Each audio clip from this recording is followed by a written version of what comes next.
दर्शक महानुभावहरू नमस्कार। Live Nepali न्युजको news बुलेटिनमा तपाईहरूलाई फेरि पनि हार्दिक स्वागत छ। देशभरका विभिन्न महत्त्वपूर्ण समाचार अपडेट लिएर तपाईहरुमा आज उपस्थित भइसकेका छौं। भिडियोलाई अन्तिमसम्म हेर्नुहोला। कहाँदेखि हेर्दै हुनुहुन्छ, के भन्न चाहनुहुन्छ, तपाईको मनमा लागेका प्रतिक्रिया सुन्न नभुल्नुहोला। समाचार सबै अत्यन्तै महत्त्वपूर्ण सन्दर्भ महानुभाव समय अवधिभर हामी सँगै रहनुहोला। यतिखेर नेपाली राजनीतिमा निर्वाचनको चटारो अब देखिएको छ, किनकि नयाँ जनादेश सहित अब कसको सरकार बन्छ भन्ने पनि आम जनताको चासोको विषय बनिराखेको छ। पछिल्लो राजनीतिक अवस्था साथै जेनजीहरू पनि रवि लामिछानेलाई यतिखेर आइडल मानिरहेका छन्। चारित्रको केन्द्रको बिन्दु बनेका छन् राष्ट्रिय स्वतन्त्र पार्टीका सभापति रवि लामिछाने। कुलमान घिसिङ बालिन्सा रवि लामिछाने एकै ठाउँ आए यो देशका पुराना दलहरूको हुनेछ हरिबिजोग। यी यस्तै विभिन्न महत्त्वपूर्ण अपडेट छन्, हामीसँग रहनु। दर्शकबिन आउनुहोस् अब पहिलो तथा विशेष खबरतर्फ लागौँ। नेपाली कम्युनिस्ट पार्टीका संयोजक पुष्पकमल दाहाल प्रचण्डले गणतन्त्रपछि पनि जनताको जीवनमा परिवर्तन नआएकाले जेनजी आन्दोलन भएको बताएका छन्। हिजो शनिबार जनकपुर धाममा आयोजित नेपाली कम्युनिस्ट पार्टी मधेस प्रदेश स्तरीय एकता सन्देश सभामा उनले जेनजीले पुरानो पार्टीलाई आत्मसमीक्षा गर्ने अवसर पनि दिएको उल्लेख गरेका छन्। जेनजी आन्दोलनपछि समीक्षा गर्दै नयाँ ढङ्गले रूपान्तरणका साथ मुलुकको विकासमा लाग्न पार्टीहरूबीच बृहत एकता गरिएको उनको भनाइ छ। प्रचण्डले सबै जनताको एकताले मात्रै प्रगति मन र प्रतिक्रियावादीलाई परास्त गर्दै मुलुकलाई अगाडि बढाउन सकिने भन्दै त्यसको नेतृत्व नेकपाले गर्ने धारणा व्यक्त गरेका छन्। नेपाली कम्युनिस्ट पार्टीका सहसंयोजक माधवकुमार नेपालले हजारौंको संख्यामा युवाहरू आफ्नो पार्टीमा प्रवेश गरेको दावी गरे। उनले पार्टी एकता भएपछि सबैतिर सकारात्मक सन्देश प्रवाह भएको बताएका छन्। साथै नेकपाली पार्टी एकताको सन्देश दिन विभिन्न प्रदेशमा सन्देश सभा गर्दै आएको छ। पार्टीले कडाली र काठमाडौँमा पनि एकता सन्देश सभाको आयोजना गर्ने जनाएको छ। दर्शकबिन त्यसगरी आउनुहोस् अब अर्को विशेष खबरतर्फ लागौँ। प्रतिनिधि सभा सदस्य निर्वाचनको मिति आउन मात्र 88 दिन बाँकी छ। निर्वाचनको दिन नजिकै जाँदा निर्वाचन आयोगले आवश्यक तयारीलाई तीव्र पारेको छ। प्रतिनिधि सभा सदस्यको निर्वाचन आगामी फागुन 21 गते हुने गरी समय सीमा निर्धारण गरिएको छ। निर्वाचनका लागि राजनीतिक दलहरूले आन्तरिक रूपमा तयारीलाई तीव्र पारेका छन्। आयोगले आजदेखि समानुपातिक निर्वाचन प्रणालीतर्फको कार्यक्रम सञ्चालन गर्ने भएको छ। आज बिहान 10 बजेदेखि अपराह्न 4 बजेसम्म समानुपातिक निर्वाचन प्रणालीका लागि राजनीतिक दलले आवेदन दिने समय सीमा निर्धारण गरिएको छ। समानुपातिक तर्फको निर्वाचनका लागि आवेदन दिएका राजनीतिक दलको सूची भने यही मङ्सिर 24 गते प्रकाशित हुनेछ। यसरी आवेदन दिएका राजनीतिक दलले आगामी पुस 13 र 14 गते बिहान 10 बजेदेखि अपराह्न 4 बजेसम्म उम्मेद्वारको बन्द सूची पेश गर्ने समय सीमा निर्धारण गरिएको छ। त्यस्तै आगामी माघ 30 गते भने समानुपातिक तर्फको उम्मेद्वारको बन्द सूची अन्तिम रूपमा प्रकाशित हुने कार्यक्रम तय भएको निर्वाचन आयोगका प्रवक्ता नारायण प्रसाद भट्टराईले जानकारी दिएका छन्। कुल 275 सदस्यीय प्रतिनिधि सभामा समानुपातिक निर्वाचन प्रणालीतर्फ 110 सदस्य निर्वाचित हुने प्रावधान छ। प्रत्यक्षतर्फको निर्वाचन कार्यक्रम अनुसार आगामी माघ 6 गते उम्मेद्वारको मनोनयन पत्र दर्ता हुनेछ। सोही दिन नै उम्मेद्वारको सूची प्रकाशन हुने कार्यक्रम तय भएको निर्वाचन आयोगले जनाएको छ।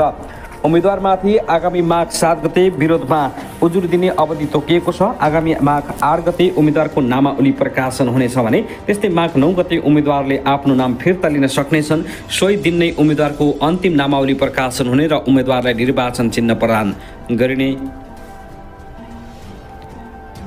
बताइएको छ। दर्शकबिन त्यसगरी आउनुहोस् अब अर्को विशेष महत्त्वपूर्ण खबरतर्फ लागौँ। राष्ट्रिय प्रजातन्त्र पार्टी राप्रपाका प्रवक्ता ज्ञानेन्द्र शाहीले राष्ट्रपति हटाएर राजा स्थापित गर्ने र प्रदेश संरचना खारेज गर्नका लागि आगामी मङ्सिर 23 गते आन्दोलन गर्न लागेको बताएका छन्। शनिबार शाही युवा शक्ति नेपालको काठमाडौँ जिल्ला भेलामा बोल्दै उनले मुख्य गरी 23 गतेको कार्यक्रम राष्ट्रपति व्यवस्थाको खारेज साथै प्रदेश संरचना हटाउनका लागि आन्दोलन गर्न लागेको जनाएका छन्। उनले भने म स्पष्टसँग भन्छु 23 गतेको कार्यक्रम राष्ट्रपति हटाएर राजा स्थापित गर्ने हो। 23 गतेको कार्यक्रम प्रदेश संरचना हटाउनका लागि हो। देशको प्रधानमन्त्री जनताले भोट हालेर बनाउनु कि नबनाउने भन्ने बारे आन्दोलन गर्न लागेका हुँ। उनले फागुन 21 गतेको निर्वाचनपछि पनि प्रधानमन्त्रीमा केपी ओली नै आउने सम्भावना बढी भएको भन्दै यसको ग्यारेन्टी लिन अन्तरिम सरकार तयार नरहेको दावी गरेका छन्। सांसदहरूको लागि चुनाव हुँदैछ, यसबाट भोलि केपी ओली प्रधानमन्त्री हुँदैनन् भन्ने केही ग्यारेन्टी छ? यसमा सुशीला कार्कीले ग्यारेन्टी लिन सक्नुहुन्छ किनकि इतिहास काफी छ। 32 सिट ल्याएका प्रचण्ड प्रधानमन्त्री भएका छन्। उनले राष्ट्रपति साझा हुन नसक्ने भन्दै 23 गतेको आन्दोलनका सबैलाई उपस्थित हुन अपील गरेका छन्। राष्ट्रपति साझा हुन सक्दैनन्, त्यही भएर 23 गते सबै उपस्थित हुनुहोला किनभने संविधान संशोधन जरुरी छ। नेपालको संविधानको धारा 76 खारेज गरेर संसदबाट नभई सदन जनताबाट प्रत्यक्ष निर्वाचित कार्यकारी प्रधानमन्त्री चुन्नका लागि आवाज उठाउनका लागि आन्दोलन रोजेका हुँ। प्रदेश संरचना खारेज गर्ने र स्थानीय तह गरिदेली बनाउनका लागि हो। त्यस्तै अधिवक्ता स्वागत नेपालले नेपालको संविधान संशोधनमा 2072 भएका केही राम्रा कुरालाई सम्मिलित गरेर लैजानु पर्नेमा जोड दिएका छन्। संविधान संशोधनमा 2072 सालको संविधानमा केही राम्रा कुराहरू छन्, त्यसलाई हामीले सम्मिलित गरेर लानुपर्छ। मान्छेहरूले राजा मनमा राखेका छन् तर मुखमा काङ्ग्रेस एमाले माओवादी भनेर बसिराखेका छन्। उनले राजाबाट सबै अविपरीत हुनुपर्ने भन्दै राजा आफ्नै मान्छेहरूबाट अप्ठ्यारोमा पर्ने गरेको टिप्पणी समेत गरेका छन्। त्यसैगरी आउनुहोस् अब अर्को महत्त्वपूर्ण खबरतर्फ लागौँ। नेकपा एमालेका अध्यक्ष केपी शर्मा ओलीले पुराना दल सके वा सकिन्छन् भन्ने नसोच्न आग्रह गरेका छन्। शनिबार नेकपा एमालेको 11औं महाधिवेशनको लागि नवयुग बुलेटिन शुभारम्भ गर्दै केपी शर्मा ओलीले आगो लगाएकै भरमा सरकार बन्छ र चल्छ भन्ने नसोच्न चेतावनी दिए। फेरि पनि आगो लगाएर सरकार बनाउने, फेरि पनि आगोकै भरमा सरकार चल्छ, चल्दैन, पार्टीहरूकै सरकार बन्छ। ओली यसपटकको महाधिवेशन नेकपा एमाले विरुद्धको चौतर्फी घेराबन्दी तोडिन नेकपा एमाले फेरि अगाडि बढ्ने बताए। नेकपा एमालेलाई द्वापर युगका बालक अभिमन्युलाई जस्तो एकैसाथ घेरेर चक्रव्यूहमा पारुला भन्ने नसोच्न उनले आग्रह गरेका छन्। एमाले अभिमन्यु जस्तो कलिलो होइन, एमाले त्यस्ता चक्रव्यूहलाई कच्याकुचुक बनाइदिन्छ। फागुन 21मा फागुन 21मा चुनाव नहुने बताउँदै ओलीले अहिले एमाले सरकारको चक्करमा पनि नरहेको स्पष्ट पारे। ओलीले नेकपा एमाले चुनावको प्रतीक्षामा रहेको बताउँदै अब हुने चुनाव पछिको नेकपा एमालेको सरकार बन्ने दाबी गरेका छन्। अरू पुराना दल के गर्छन् थाहा छैन, तर एमाले आयो त आयो, कसैले रोक्नेवाला छैन। नेकपा एमालेको 11औं महाधिवेशन स्थल भक्तपुरको सल्लाहखारीमा मानिसहरू नअट्ने बताउँदै उनले जे जस्तो हुन्छ त्यसै गरी व्यवस्थापन गर्नुपर्ने बताए। नेकपा एमालेको महाधिवेशनको सफलता लोकतन्त्रको सफलता भएकाले महाधिवेशनलाई भव्य बनाउनु पर्नेमा जोड दिएका छन्। साथै उनले कार्यक्रम स्थलमा आउने बाटो र ठाउँ नपुगेर धादिङ, नुवाकोट, बनेपा वा दक्षिणकालीतिर छुट्टै कार्यक्रम गरेर फर्किनुपर्ने स्थिति पनि आउन सक्ने स्पष्ट पारेका छन्। त्यसैगरी त भने केपी शर्मा ओलीले भदौ 23 र 24 गतिको प्रतिगमनलाई क्रान्ति भनेर महिमा मण्डल गर्नु कुबुद्धि भएको बताए। साथै समारोहमा उनले प्रतिगमन पछिका 3 महिनाको कुरा गर्दा त्यस्तो प्रतिगमन देशका लागि दुर्भाग्य भएको भन्दै यसलाई क्रान्ति भनेर महिमा मण्डल गर्नु कुबुद्धि भएको उनको भनाइ छ। उनले भने उनले यति धेरै परिवर्तन भएको छ, तैपनि केही मान्छे व्यवस्था परिवर्तन भयो, अवस्था परिवर्तन भएन भन्छन्।